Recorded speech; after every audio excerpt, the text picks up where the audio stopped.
You ask Tiger to solve. This deals with linear equations with one unknown. The final result is x equals 125.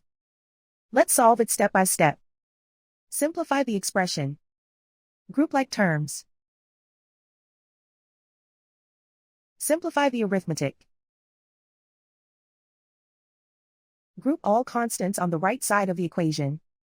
Subtract 470 from both sides.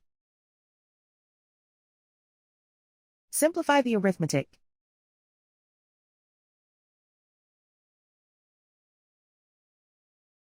Isolate the x.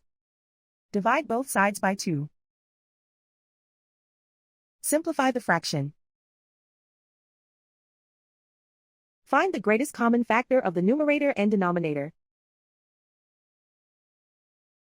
Factor out and cancel the greatest common factor.